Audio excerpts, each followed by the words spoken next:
Bismillahirrahmanirrahim. Elhamdülillahi ve salatu ve selamu ala Resulillah ve ala alihi ve ashabihi ve men valah amma ba'd. Bugün Ramazanın neçəsidir? 24'ü. Her zamankine muhalif olarak bugün tarihi bir ders geçecek. Çünkü bu dersin Müslümanlar için büyük bir önemi var. Dersimizin adı nedir? Uhud Savaşı. Nedir? Dersimizin adı Uhud Savaşıdır. Uhud Savaşı bilir ki Peygamber sallallahu aleyhi ve sellem iki dönem yaşayıb. Məkkə dönemi, bir də Mədinə dönemi. 13 il Peygamber sallallahu aleyhi ve sellem Məkkədə tövhidə dəvət eləyib, ondan sonra Mədinəyə hicrət eləyib. Deməli, hicrətdən öncə dönəm var, bir də hicrətdən sonraki dönəm. Peygamber sallallahu aleyhi ve sellem Məkkədən Mədinəyə hicrət etdikdən sonra, Mədinədə qərar tutduqdan sonra İslam dəvəti yayılır, ansarlar Peygamber sallallahu aleyhi ve sellem'i qəbul edirlər. Xüsusən də Mədinədə olan ərəblər ən yekə qəbilə, iki qəbilə var idi. Bunun birinin adı Avs qəbiləsi idi. Nə idi? Avs qəbiləsi. İkincisinin adı da Xazrac. Nə idi? Xazrac qəbiləsi. Bu iki qəbilə illər uzunu düşmən idilər, savaşırdılar, bir-birini qətl edirlərdi və s. və s. Ta Rasulullah s.ə.v-in dəvəti Mədinəyə gəlib çatana kimi. Gəldikdən sonra Mus'ab ibn Umeyr radiyallahu anhunun səbəbi ilə Avsla Xazrac nə olurlar? Qardaş olurlar, müharibəyə son verilir və Rasulullah s.ə.v-in dəvətini qəbul edirlər. Bu iş qərar verildikdən sonra, tamamlandıqdan sonra Rasulullah s.ə.v Mədinəyə hicrət eləyir və ətrafında sahabələr Peyğəmbər sallallahu aleyhi və səlləm toplanır və İslam üçün nə gərəkdiyini etməyə hazır olduqlarını bildirirlər. Hicrətin ikinci ili idi. Ramazan ayı bitdi. Ramazan ayının orucunu tutdular. Şavvalın orucuna başlamışdılar ki, Şavvalın 7'sində bəlli oldu ki, Məkkə müşrikləri Mədinəyə hücum eləmək istəyirlər. Nə üçün? Niyə?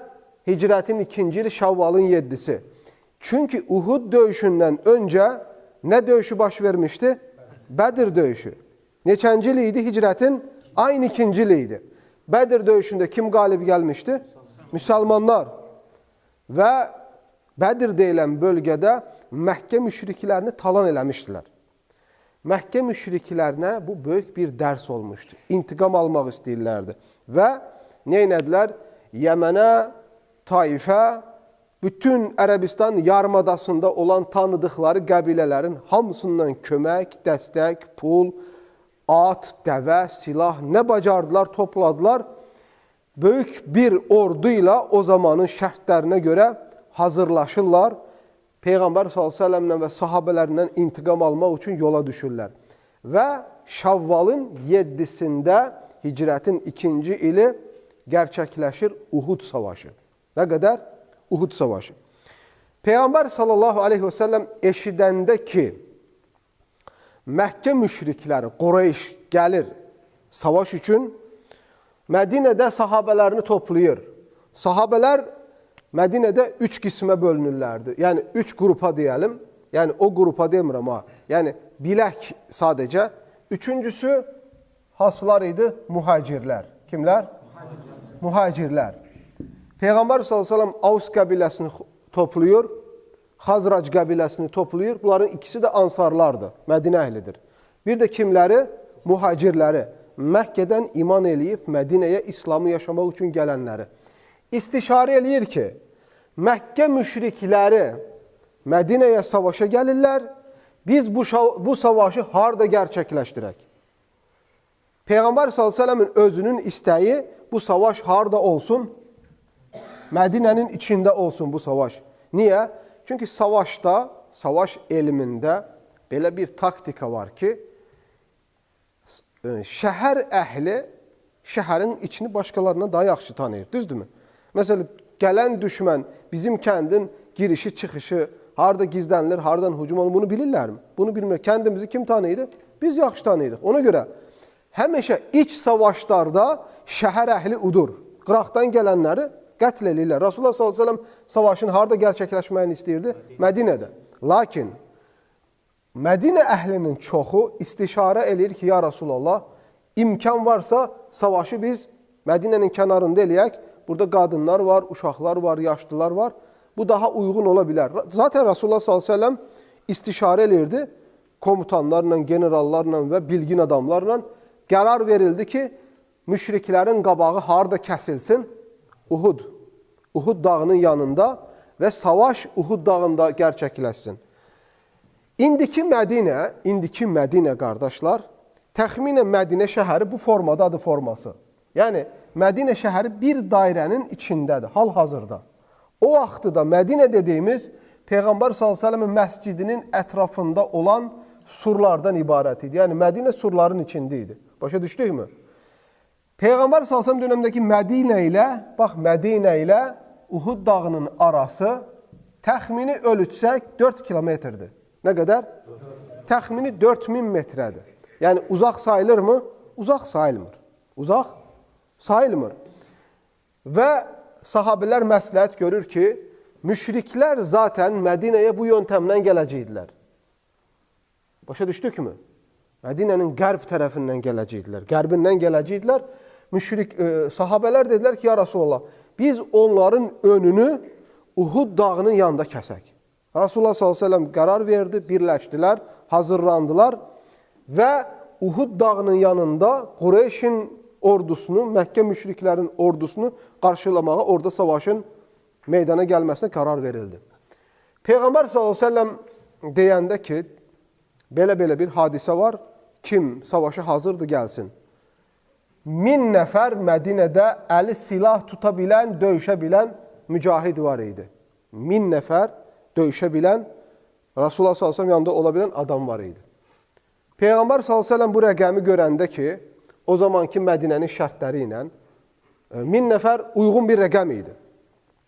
Amma Rasulullah s.ə.v də təxmini bilir ki, müşriklərin ordusu nə qədərdir. Yəni, zaten İslam tarixində həmişə müsəlmanların sayı nə olub? Həmişə az olub. Biz nə zaman çox ordularla, heç vaxt olmayıb çox ordularla.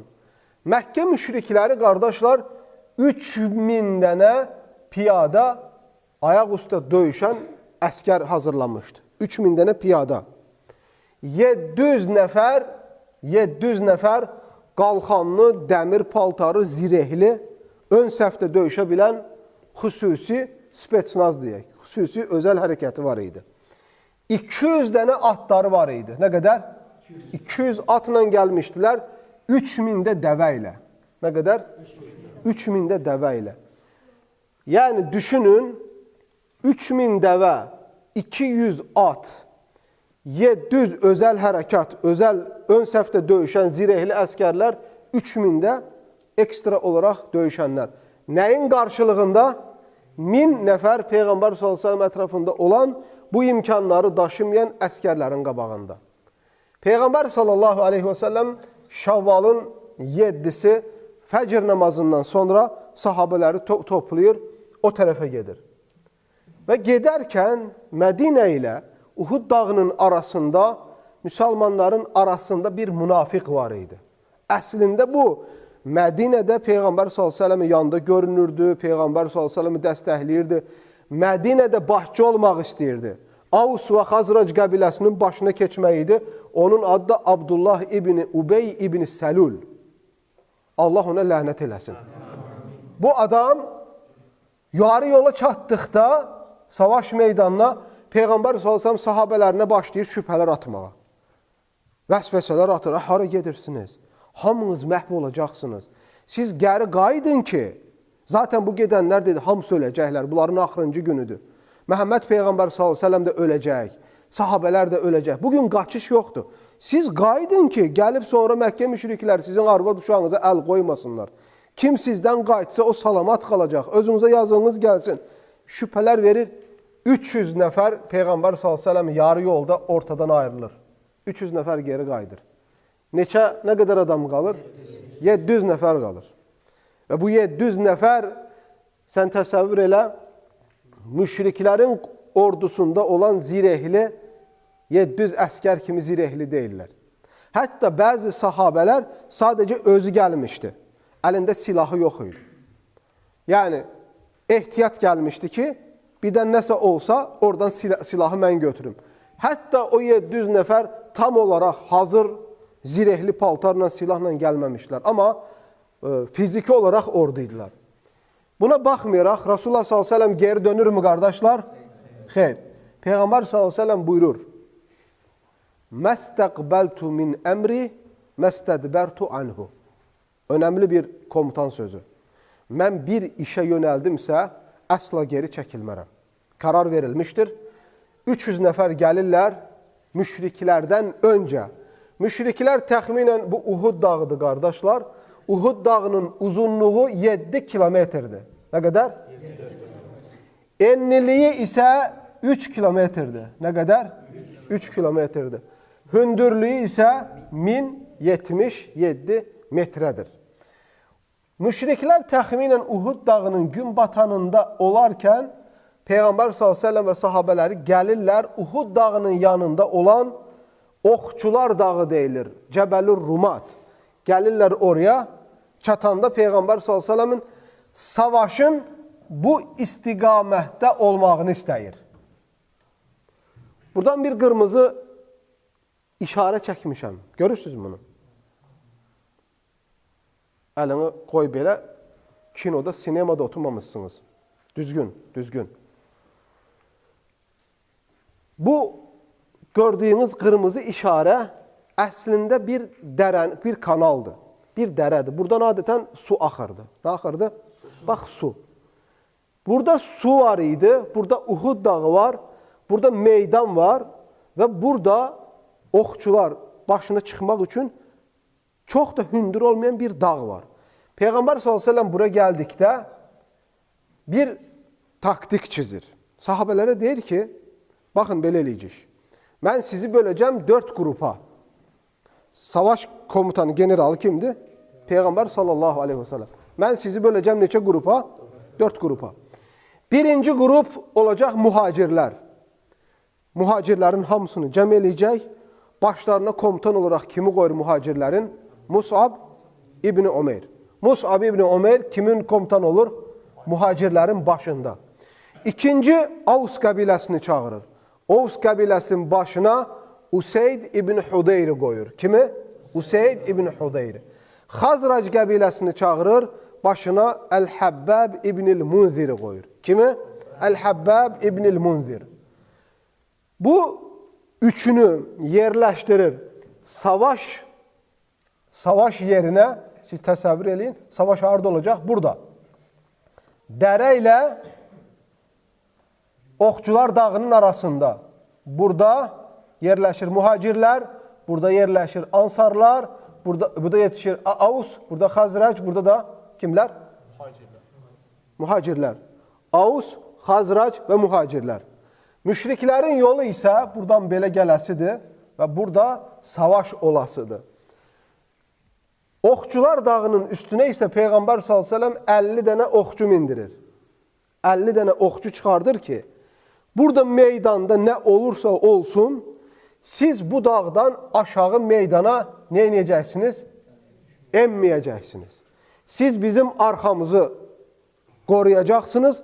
Bu dağın bu tərəfindən kim gəlmək istəsə, buradan nə edəcəksiniz? Oxlayacaqsınız. Biz buradan çevrilib gəlib, arxamızdan hücum eləməyinə izin verməyəcəksiniz. Dağın başında olan sahabələrin başına da Abdullah İbni Cübeyr radiyallahu anhunu qoyur, Peyğəmbər s.ə.v. Abdullah İbni Cübeyr gözəl bir komutan idi, savaş təcrübəsi var idi. Aydın oldu mu?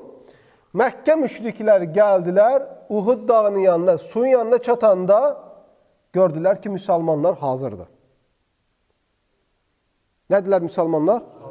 Hazırdılar. Və müsəlmanların başında bütün ansarlar, muhacirlər, hamısının başında da kim var? Həmzə. Həmzə radiyallahu anhu var. Genel komutan kimdir? Həmzə radiyallahu anhu. Həmzə radiyallahu anhunu bilirsiniz qardaşlar. Sadəcə onun haqqında bir gün inşallah dərs keçəcəm. Həmzə radiyallahu anh kimliyi. Məkkə müşriklərini görəl-görməz Həmzə radiyallahu anhu nə edir? Hücum verir. Danışmaq, söhbət eləmək, razılaşmaq yox. Çünki savaşda qardaşlar belə bir qayda var. Sən görsən ki, illa dava olasıdır, birinci sən vur. Görsən ki, savaşdan qaçınılmazdır, birinci udarı sən vuracaqsan. Həmzə radiyallahu anhu həmin taktik işlədir. Çatar-çatmaz həmən əmr verir, hücum. Hücum eləyirlər. Anındakən Məkkə müşriklərinin bayrağını kim daşıyırsa, anında öldürürlər. 22 nəfəri yerindəkən pərişan elər, öldürürlər və nəyə uğradıqlarını şaşırırlar. Siz fikir verin, kim var Məkkə müşriklərinin ordusunun başında? Xalid ibn Valid. Kim var? Abu Sufyan. Kim var? İkrimə. Abu Sufyanın oğlu. Hamısı bunların savaşda əcdahalardır. Amma Həmzə bunların burnundan gətirir hamısını. Xalid ibn Valid hamısı darmadağın olurlar. Deyirlər, biz nəyə uğradıq? Atlar belə gedir, dəvələr elə qaçır. Bu buraya yıxılır, oraya yıxılır. Darmadağın olurlar. Bunları püskürdəndə dağın başında olan oxçular elə bilirlər ki, savaş bitdi. Çünki müşriklərin kimisi belə qaçır, kimisi buraya qaçır, kimisi oraya qaçır, kimisini öldürürlər, kimisini əsir tuturlar və püskürdürlər. Buradan dağın başındaylar, aşağı düşəndə ki, qəniməti toplasınlar, atlar, dəvələr, onlar bunlar ki, bitdi dava. Xalid ibn Valid bilirsiniz qardaşlar, savaş qurdu olur, savaş qurdu, savaş taktikası. Həmən geri baxanda görəndə ki, dağın başı artıq boşaldı, buradan da ox atmaq imkanları yoxdur. Buradan İkrimə ilə bərabər, Abu Sufyanın oğlu İkriməni də götürür, buradan sürülürlər, gəlirlər hara? Dağın tam arxasına. Müsəlmanlar burada qəniməti toplamağa başlayarkən arxadan bir hücum. Qaçan müşriklər bir də baxanda görür ki, Xalid ibn Valid arxadan hücum elədi. Onlar da yuxarıdan hücum eləməyə başlayır. Və müsəlmanlar indi bu dəfə nəyə uğradıqlarını şaşırırlar. Biz bunları qaçdıqlarını sanarkən təkrar bir də toparlanma oldu və burada o gözlənilməz hadisə baş verir. Nə olur qardaşlar? Məkkə müşrikləri bir dənə hədəfləri var idi başda. Kimi öldürmək? Muhammed sallallahu aleyhi ve sellem öldürmək. Bir dənə onu istəyirlərdi. Abu Sufyan and içmişdi ki, mən öldürmədikcə onu geri qayıtmayacağım. Kimi? Muhammed sallallahu aleyhi ve sellem. Bütün ordunun hamısı kimi axtarırdı o günsü? Muhammed sallallahu aleyhi ve sellem. Peki Muhammed sallallahu aleyhi ve sellem haradaydı bu savaşda? Öndeydi. Haradaydı? Öndə. Resulullah sallallahu aleyhi ve sellem savaşda başda olanlardan biriydi. Bu hadisə baş verəndə sahabələr artıq bilmirlər sağdan mı müdafiə eləsinlər, soldan mı, öndən mi, arxadan mı? Dağın başı da zaten əllərindən getmişdi artıq. Və bu zaman hər tərəfdən saldırıya məruz qalan sahabələrdən ən birinci şəhid olanlardan biri Mus'ab ibn Ömer radiyallahu anh olur. O gün İslam ordusunun bayrağını tutan kim idi? Mus'ab ibn Ömer radiyallahu anh. Bilirsiniz, Mus'ab ibn Ömer radiyallahu anh'ın şəhadətinin özü bir dərsdir. Və arxası ilə həmən kim şəhid olur? Həmzə ibn Abdülmuttalib. Və Mus'abla Həmzənin vəfatını eşdəndə ordunun mənəviyyəti düşür və arxası ilə də şəhid olanlardan biri də kim olur qardaşlar? Abdullah ibn Cəhş radiyallahu anh. Abdullah ibn Cəhş də komutanlardan idi. Onun da şəhadəti gerçəkləşir. Bu üçündən savayı 67 sahabə də nə olur? Yenə şəhid olur. Uhud savaşında 70 sahabə şəhid olur. 700 nəfərdən 70 nəfər şəhid olur. Çox sayda sahabələr yaralanır. Yaralananların başında kim olur? Muhammed sallallahu aleyhi ve sellem. Peyğəmbər sallallahu aleyhi ve sellemin ön dişləri savaşda nə olur? Sınır. Peyğəmbər sallallahu aleyhi ve sellem üzünə ox batır, üzünə atılmış nizə girir. Peyğəmbər sallallahu aleyhi ve sellem hətta üzündən çıxarda bilmirlər. Onu çıxartmağa çalışarkən Abu Bakr radiyallahu anh'ın dişləri də qırılır. Onu dişləri ilə çıxartmağa çalışırlar. Peyğəmbər sallallahu aleyhi ve sellem orada dağdan sürçür, yıxılır və bir tərəfi sıyırılır. Və bayağı orada ona baxmayaraq bütün sahabələr görəndə ki artıq təhlükə artdı. Rasulullah sallallahu aleyhi ve sellem ətrafına yığılırlar və Peyğəmbər sallallahu aleyhi ve sellemi bu savaş bölgəsindən sağ salim Mədinəyə doğru çıxartmağa başarırlar. Oradakı mənzərəni görəndə Allahın bir hikməti var ki, Məkkə müşrikləri müsəlmanların arxasına düşüb takib eləmir. Savaşın bitdiyini, qazandıqlarını düşünürlər və başları da əslində qarışır. Allah Teala bunları çaşdırır, yığılıb toplanırlar, Məkkəyə nə edirlər? Geri gedirlər.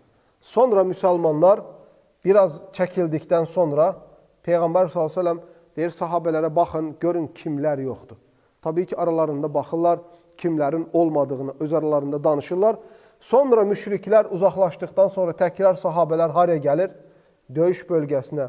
Bəzi yaralı müsəlmanları və şəhid olmuş müsəlmanları toplayırlar və Peyğəmbər s.ə.v çox üzgün olur, çox həm də qəzəbli olur, çox kədərli olur. Çünki burada Rasulullah s.ə.v əmrinə qarşı çıxılmışdı. Əgər dağın başındakı oxçular aşağı enməsəydi, müsəlmanlar bu qəflətə düşməzdi. Rasulullah s.ə.v-in burada sözü tapdalandığı üçün, sözünə qulaq asılmadığı üçün müsəlmanlar bu böyük nəyi? Məğlubiyyət deməməyi tərcih edirəm. Bu böyük zərəli nə edirlər müsəlmanlar? Görürlər. Və gəlirlər maalesef Mus'ab ibn Umeyr radiyallahu anh şəhid olduğunu görürlər. Həmzə radiyallahu anh şəhid olduğunu görürlər. Abdullah ibn Cəhşin şəhid olduğunu görürlər və başqa 70 dənə şəhid olur. Rasulullah s.ə.v bunların Mədinəyə daşınmağını məsləhət görmür. Həmən Cəbəl-ül Rumat, Cəbəl-ül Rumat Oxçular dağının günəş gün batanında, məğribində, orada Mədinəyə gedəndə görürsünüz. Təxminən bu istiqamətində Peyğəmbər sallallahu aleyhi və səlləm burada şəhid olan sahabələri buraya dəfn eləməklərini tövsiyə edir. 70 dənə sahabə bu qəbir sanlığa dəfn olunur. Yaralılar Mədinəyə daşınır.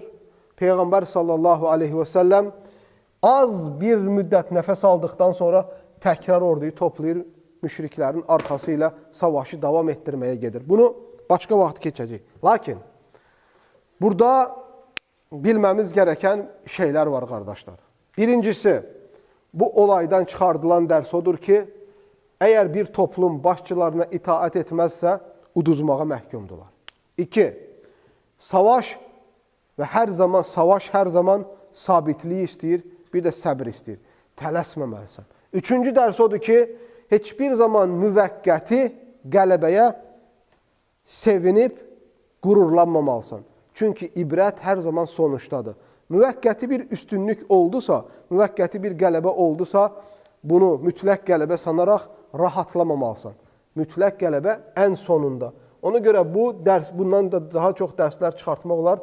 Qısacası qardaşlar, Uhud savaşının nəticəsi bu oldu. Bu dərslərin hamısı Peyğəmbər s.ə.və müxalif olmağın, sözünü ciddiyə almamağın, Rasulullah s.ə.və itaat etməməyin bədəli nə olduğunu bütün sahabələr də qiyamət gününə kim gələn müsəlmanlar da necə dərs olduğunu artıq anlamış oldular. Və beləliklə bu savaş burada bitir və ondan sonra müsəlmanlar daha güclü olur, daha çox bir-birinə bağlanır və ondan sonra İslam dini yer üzünə daha çox yayılır.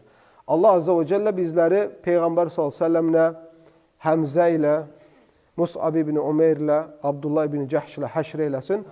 Və sallallahu və səlləm və bərik alə nəbinə Muhammed.